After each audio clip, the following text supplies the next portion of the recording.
खुलुमबाय स्टुडिअ दं आङो राकेश रामसियारि बे समाव बिटिआरनि मावफुं सोद्रोमा रनजित बसुमतारी बिथाङा हा आरो खाजोना बिफानाव जे बेसेबां बिबांनि बोसोरारि आय एबा रांखावरि फैयो बेनि सायाव फोरमायथिदों बिटिआरनि मावफुं सोद्रोमा रनजित बसुमतारी बिथाङा आरो बिथाङा सिगांनि समाव एबा 4.5 बोसोराव बेसेबां नखरनो हानि फोरमान बिलाइ होखो बा होनो हाखो बेनि सायावबो बाथ्रा बुंनायखौ नुनो मोनदों। बिथाङा रोखा फोरमायथिदों जे बे समाव 3,23,000निबो गोजौआव बे समाव हानि फोरमान बिलाइखौ होनो हाबाय, नाथाय 17 बोसोराव हाग्रामा महिलारिनि दैदेननाय सोरखारा बेफोर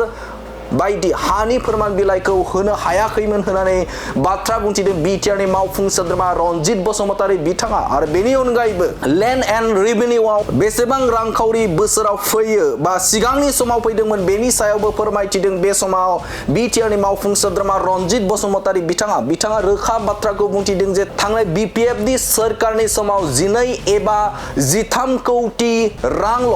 बे समाव कालेक्शन एबा रांखावरि बिटिआर सोरखारा मोननो हायोमोन होननानै बाथ्रा बुंथिदों। नाथाय आथिखालनि प्रमोद बर' दैदेननाय बिथांनि जे सोरखार एबा बे समाव लेन्ड एन्ड रेभिनिउनिफ्राय दा बोसोरारि आय महरै 70 कौटियालागै रांखावरि फैयो होननानै बा सोरखारा मुलाम्फा मोनदों होननानै बाथ्रा बुंथिदों बा रेभिनिउ फैदों होननानै बाथ्रा बुंथिदों बिटिआरनि मावफुं सोद्रोमा रनजित बसुमतारी बिथाङा फारागथिखौ फोरमायथिदों। थांनाय 17 बोसोराव बिथांमोननि सोरखार सालायनायाव 12 एबा 13 कौटि रांल' बे समाव बोसोरारि आय फैयोमोन, नाथाय बे समाव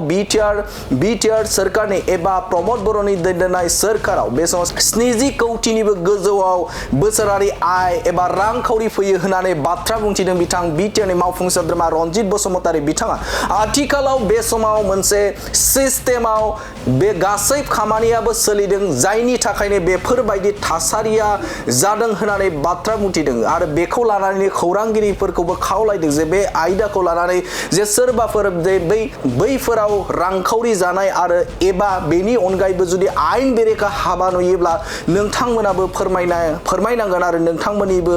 दायित्व होननानै बाथ्रा बुंथिदों बिटिआरनि मावफुं सोद्रोमा रनजित बसुमतारी बिथाङा आरो बोसोरारि आयखौ बिथाङा सुनायदों एबा रायजो राजाफोरनि सिगाङाव रोखायै फोरमायथिदों जे बे समाव 12 निफ्राय 13 कौटिल' रां सिगांनि सरकारनि समाव फैयोमोन, नाथाय आथिखालनि सरकारनि समाव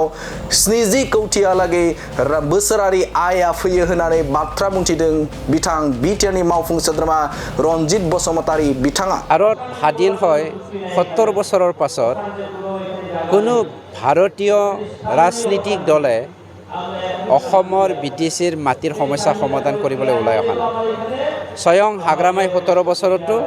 এই কামটো কৰা নাছিল, কিন্তু আমি 4.5 বছৰত 3,23,178টা ফেমিলিৰ মাটিৰ সমস্যা সমাধান কৰিবলৈ সক্ষম হৈছোঁ। যি মোলামাৰে দুপাটো দিছিল আমি 4.5 বছৰ পৰ্যন্ত আমাৰ মানৱতাৰ হেৰিটো আছে, আমাৰ যি হৃদয় এই হৃদয়টো সকলোৰ কাৰণে খোলা, যাৰ ফলত আমি হিন্দু মুছলমান পাৰ্থক্য নথকা এটা সমাজ গঢ়িবলৈ গৈ আছোঁ। এতিয়া চাওক, আমাৰ বিটিচিত হাগ্ৰামাৰ দিনত ৰেভিনিউৰ কালেকশ্যনটো মাত্ৰ 12 কোটি 13 কোটি 15 কোটিলৈকেহে আহিছিল বছৰত। 17 বছৰত যদি আপুনি বুৰঞ্জী চায়, কিন্তু আমাৰ চৰকাৰৰ দিনত 70 কোটিলৈকে আহিছে বছৰত। তাৰমানে কি আমি বহুত কণ্ট্ৰলত আনিব পাৰিছোঁ, ছিষ্টেমত আনিবলৈ সক্ষম হৈছোঁ। তাৰে মাজত যদি চোৰে সোমাইছে, সেই চোৰটো যদি আপোনালোকেও দেখি পাইছে, আঙুলি দিয়াটো আপোনালোকৰো দায়িত্ব আছে। চৰকাৰে চৰকাৰীভাৱে কাম কৰিব, সাংবাদিক বন্ধুসকলে যদি সহায় নকৰে সমাজখন কেনেকৈ আমি ৰিফাইন কৰিবলৈ সক্ষম হ'ম।